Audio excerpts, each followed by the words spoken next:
ગુજરાતમાં આવનારા સમયમાં સ્થાનિક સ્વરાજ્યની ચૂંટણી આવે તે પહેલાં જ રાજકીય માહોલ ગરમાયો છે।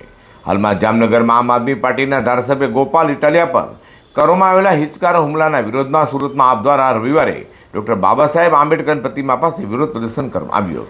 સ્થાનિક સ્વરાજ્યની ચૂંટણી પહેલાં ગુજરાતમાં રાજકીય ધમાસાણ સર્જાય તેવી ઘટના બની છે। વાત એમ છે કે થોડા દિવસ અગાઉ ગુજરાતના જામનગરમાં આમ આદમી પાર્ટીના રાષ્ટ્રીય નેતા અને ધારાસભ્ય ગોપાલ ઇટાલિયા પર જૂતું ફેંકી હુમલો કરાયો હતો, જે ઘટનાને સમગ્ર રાજ્યમાં આપ દ્વારા વખોડ કઢાઈ છે। તો શનિવારે સુરતમાં આપ દ્વારા પત્રકાર પરિષદ યોજી ભાજપ અને કોંગ્રેસ સાથે મળી ષડયંત્ર તેને રચ્યું હોવાનો આક્ષેપ કર્યો હતો। તો આ ઘટનાને ફરી સુરતમાં આમ આદમી પાર્ટી દ્વારા વિરોધ પ્રદર્શન કરાયું છે। સુરતના રિંગ રોડ પર આવેલા ડૉક્ટર બાબા સાહેબ આંબેડકરજીની પ્રતિમા પાસે આમ આદમી પાર્ટીના કાર્યકર્તાઓ ભેગા થયા હતા અને જણાવ્યું હતું કે આમ આદમી પાર્ટી આજે ગુજરાતમાં સૌથી લોકપ્રિય અને સૌથી આશા બની છે, ત્યારે ભાજપ અને કોંગ્રેસ બંને પાર્ટીના પેટમાં તેલ રેડાયું છે। આમ આદમી પાર્ટી ભાજપની નીતિઓ અને ભાજપના ભ્રષ્ટાચારનો વિરોધ કરે છે, તો કોંગ્રેસને પેટમાં દુખે એવી સ્થિતિ છે। હાલમાં જામનગરમાં આમ આદમી પાર્ટીની સભામાં ભાજપ આયોજનપૂર્વક કોંગ્રેસના માણસ પાસે ગોપાલ ઇટાલિયા પર જૂતું ફેંકીને હુમલો કરાવ્યો હતો, જેને લઈને આપ દ્વારા વિરોધ પ્રદર્શન કરવામાં આવ્યું છે।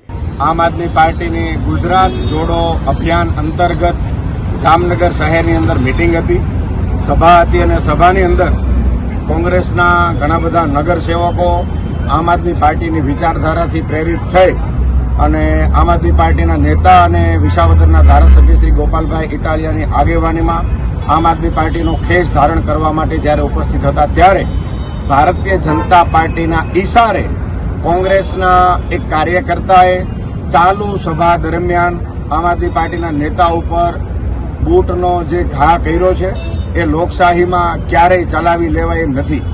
આમ આદમી પાર્ટી આ આખી પ્રથાનો વિરોધ કરે છે અને આપના માધ્યમથી ગુજરાત સરકારને, ભારત સરકારને સૌને વિનંતી કરીએ છીએ કે લોકશાહીમાં સૌ લોકોને પોતપોતાની વાત રાખવાનો અધિકાર છે।